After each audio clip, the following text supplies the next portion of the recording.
Hey guys, if you've ever dreamed of living off the grid or just more in tune with nature, you're not alone. It's what led me to take a permaculture course in Costa Rica, where I met some incredible people doing just that.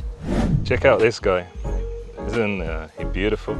Look at this. Today I'm catching up with Paul, who moved from England to a remote farm in Belize where he raises tilapia, he has a food forest, and finds creative ways to live sustainably. Let's check in with Paul. Hey Myriam. How are you doing? I just wanted to say welcome to Whispering Creek Farm. I've been here for 5 years. I'm on 9 acres of farmland in Toledo, Belize.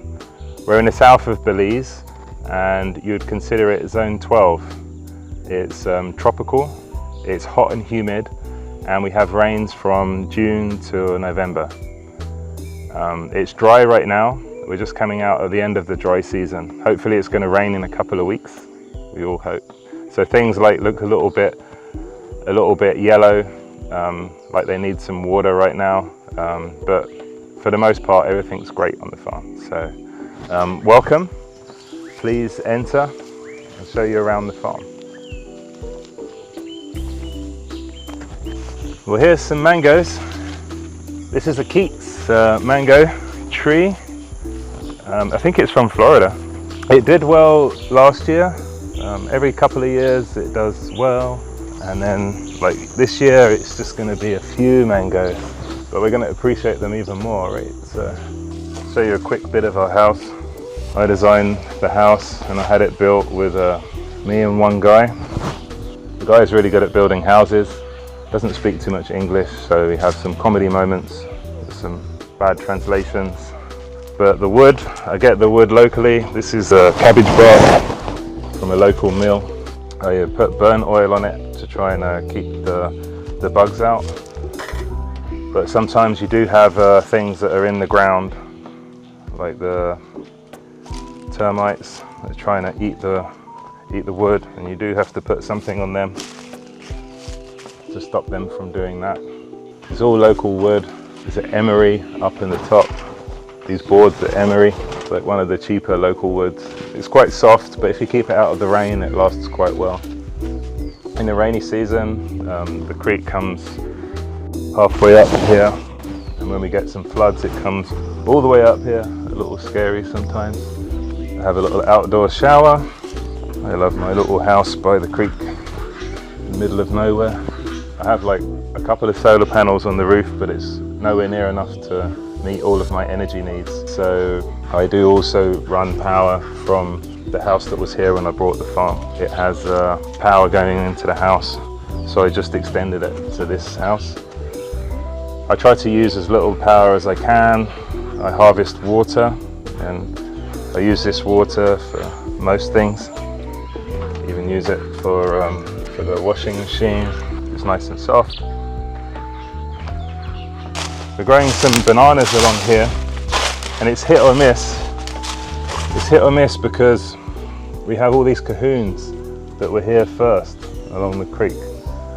So I think one of our plans is to chop these cahoons back. We did it before a few years ago, and it really changes this whole place. Wow, check out those bananas up there. Nearly ready as well. We have a little outdoor kitchen here so that we can process some of the things that we're harvesting. Like today I've got some bananas and I'm going to put them in a dehydrator. It's a good way to preserve the excess fruit, because when you get bananas you always get a big bunch and you can't eat them all usually. So you either give them to your neighbours, or you make banana cake, or like today I'm going to put some in a dehydrator. It's a very hot day, it's like over 100 degrees.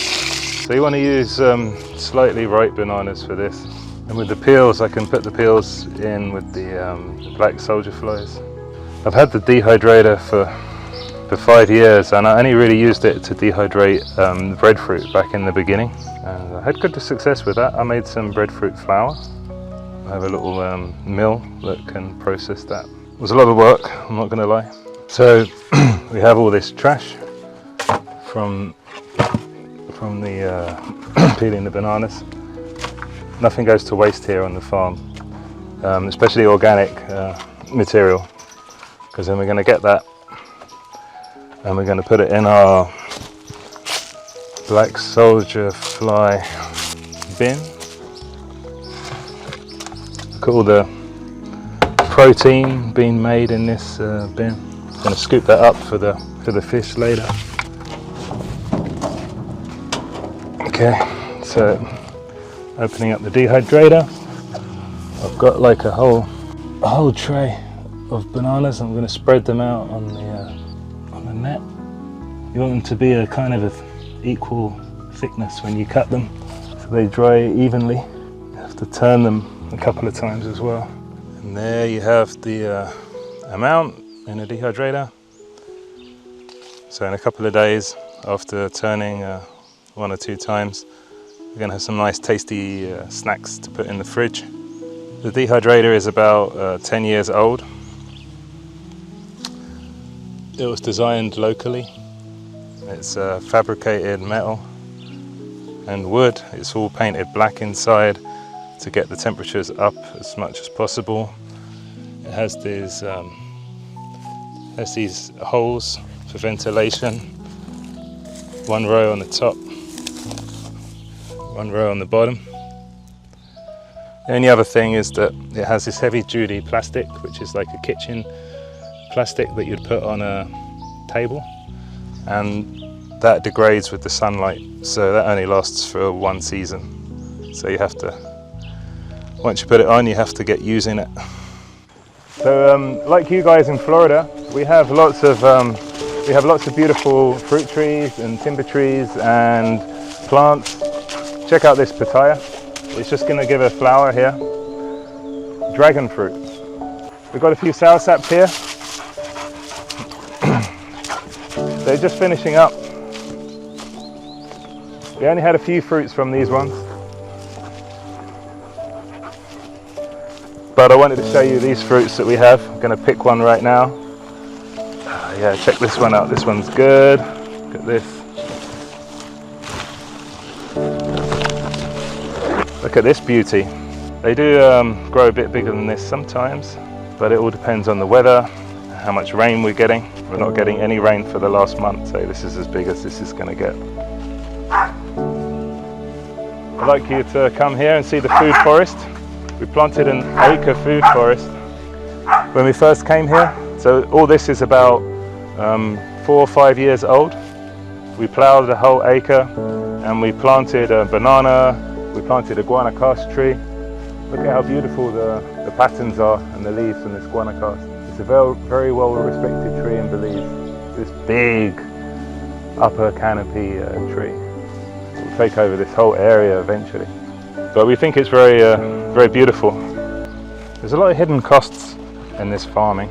And one thing that I've definitely learned is have a lot more respect for is about strategic planning and working out the hidden costs before you try and embark on things like 1 acre food forests. We have chickens, they give us some eggs, we give them some scrap food and a little bit of corn and bananas. Here we have some more ingas. I'll just show you the inga real quick. The seeds come in these pretty little containers, and you can actually eat the the coating of the seed. It's like cotton candy, and then you have the seed. Isn't that a beautiful seed? Look at that.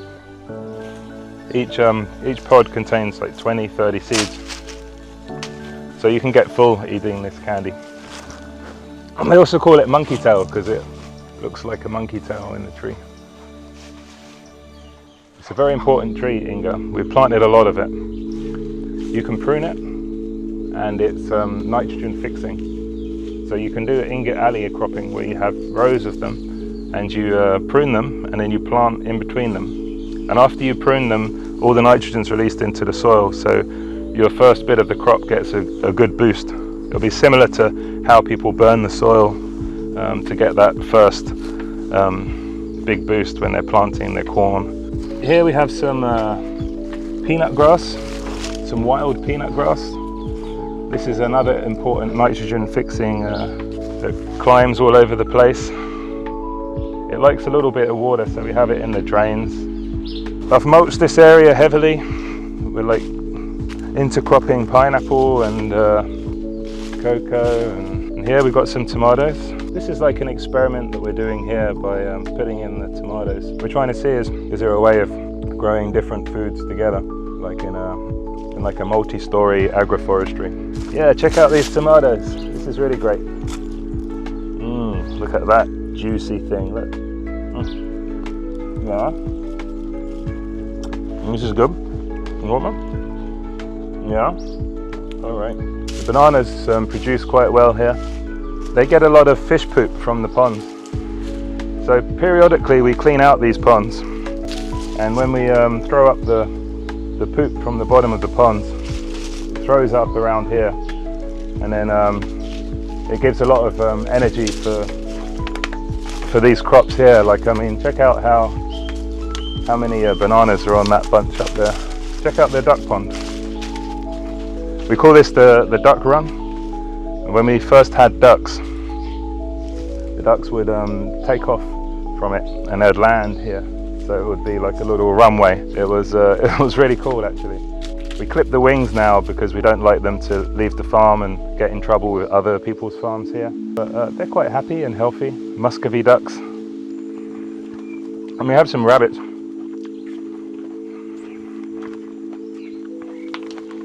They're so cute. Such cuties.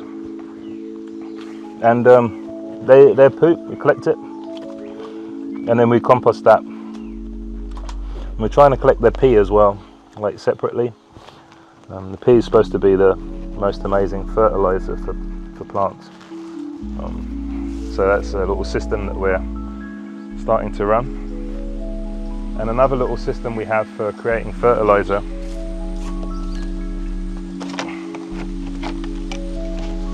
Got a worm bin here.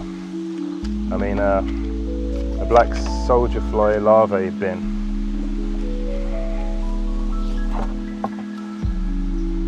So the idea is this: we put in our trash, and flies come in and lay their eggs inside, and then these larvae hatch. But then you can throw them for your fish. So it's a really important protein.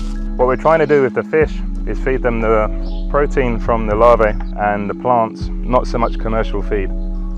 Welcome to the crater. This is our main pond. It's 100 feet across. I wanted to show you this plant. We planted it all around the edge of the crater. It's called a kangkong, or Chinese water spinach. It likes wet places, so it's good if you put it in a drain, maybe like the drain from your kitchen. And we put some of that in the mornings and some of that in the evenings, and the fish come along and nibble it. Because honestly, the store stuff is very expensive. You can see some's growing in there, but the fish are already nibbling it when it touches the water with the wind. We keep tilapia in here and bay snook. Right now we have some biggish fish in there. The fish are difficult to catch though. They learn your fishing methods. So if you throw a net from here, you'll only catch 1 or 2 fish. All the rest of the fish will hear the first throw, and they'll go and sit in the middle of the pond, and they'll sit down on the floor. They can grow up to 3 pounds. I had one that's about 3 pounds. And they're very tasty fish, very versatile fish, very neutral flavour. I like to cook them on the barbecue, like a launcher style they call it here. As I said, I'm experimenting with different ways of growing food here on the farm. So now we're trying some bucket techniques. I've seen somebody in PG growing some good amount of tomatoes and peppers in buckets. So I'm finding that the buckets are a bit easier to control. We put in very good soil in every bucket. It's quite light soil. And you see some of it still has some uncomposted material in there. We get that along the side of the creek, and we have to water that once a day, every day. But we water it with water from the pond, so it has some nutrients from the fish. So I think this is a good system. We've got a compost that I've just started here. I've only just started this, so I need to fill it up so it gets cooking. And we've got some seedlings we just planted there. And I want you to check out this. Isn't this amazing? Look at this. See, sometimes I wonder about organic farming sometimes. And then when this happens, I'm like, this is amazing. Like, look how productive this one pepper plant is. If you get everything right, if you get the right soil and you plant it at the right time, the right seed, and it's happy, like, look how productive it can be. And if you have a quick look in here, we have some more raised beds with cassava and chaya. Some more cranberry hibiscus, some papayas, a ginger over there, torch ginger. I like this area a lot. The plan is, with this vetiver grass, the plan is to harvest it and to use it to mulch this area. And you can see where we did that before. It really is a good weed barrier, but it's a little bit difficult to keep up with some of these things. The farm has got a lot going on and I only have so much time. So what I want to show you is this really cool fish. People don't like it around here, and people say that it's invasive. It is invasive, that's for true. But one of the reasons they don't like it is A, because it's invasive, and B, because they don't know about it, and C, because it has this ability to live out of water, which people seems to bug people. So let's look. Here's one. It's got a wasp on it. This guy. Wow, what an opportunistic wasp. Wow, just seeing this guy crawling around and coming down and having a nibble, I guess. Yeah. So this is a armored catfish. Basically, it can crawl and land for a good while. It doesn't need water to survive. And what it will do is when the puddles dry up, when a pond dries up, it will just crawl across to another pond. So anyway, I'm going to put this fella in here. See, he's got plenty of life in him. Okay. So I'm just going to move a few fish from our small pond here, the small breeding pond, to our big pond.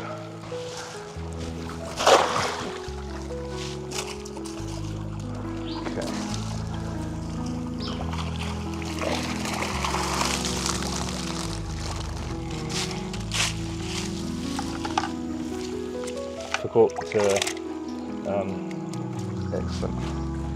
Have a look at that. It's a pretty fish, right?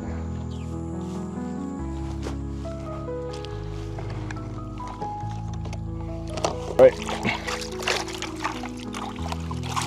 So after a long transport, you want to like equalize the water temperatures and all of that. But for this, just because I just caught them, I can just let them swim out. So I get the water, the nice green water from the pond. It's got lots of nutrients in it, and I water the tomatoes and the peppers.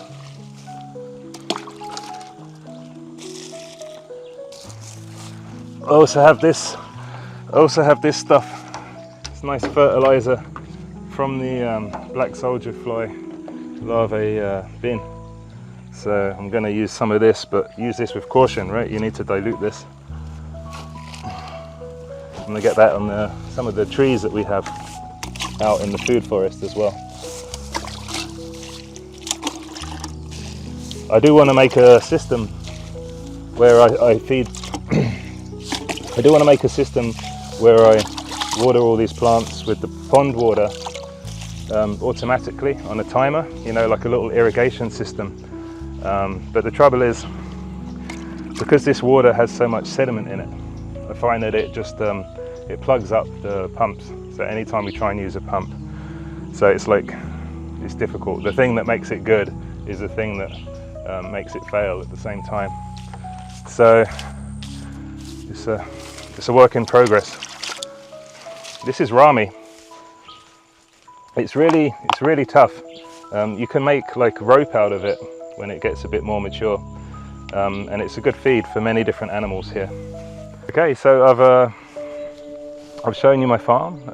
I hope you enjoyed the little walk through here. I'd be really interested in anybody has any questions about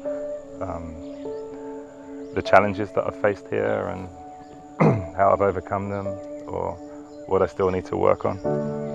And also if anybody has any of their projects where they're doing fish and feeding the fish and with the waste, and I'd like to see how that goes. I'd like to learn from other people. I'd like to continue learning from you guys in Florida about how you're doing, because some of the things can work here, you know. Some advice I'll give you to starting out: be on the small side of things. Don't ramp up your production to try and do whole fields of things until you really nailed it down, like on a small scale. I think I maybe tried to do too much with too little resources, and I kind of stretched myself thin a lot. So one other thing I'd like to say about organic farming, I've come into this project looking at things in a very individual kind of way. For the first few years I was here on the farm, it was all about how I can do this and how I can do that, or how we can do that here on the farm rather. But the more I've done it, the more I've seen the importance of community, and the more I've seen the importance of thinking what can we do on a village level, you know, what can we do on a community level to address some of the problems that we see in the world. And I really like, Myriam, your take on that and your project, and this is why I want to include my video in your channel, because I really like how you're trying to share and create that community. So there's definitely some people here in Belize that are looking into trying to do this thing on a community level. So far so good, I guess. Thank you, Paul, for sharing your journey and hard-earned lessons with us. We know it hasn't been easy, and your message of planning ahead and thinking about the real cost associated with setting something like that up, it doesn't go unheard. If you like this video, hit subscribe so you don't miss the next one. Happy gardening.